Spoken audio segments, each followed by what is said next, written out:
What exactly is an uncommitted facility in corporate finance? Let's break down how this flexible borrowing arrangement works for businesses.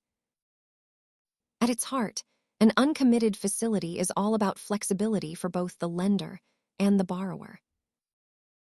Unlike a committed line of credit, the bank has no legal obligation to lend money when the company asks for it.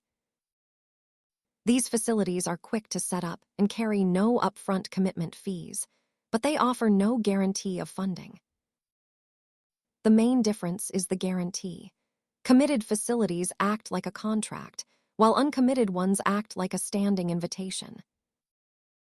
Because the bank takes on less risk with an uncommitted facility, the costs to the business are typically much lower.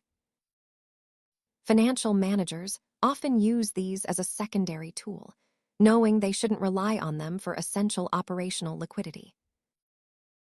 Understanding these credit tools helps businesses manage cash flow effectively. If this helped, subscribe for more finance basics.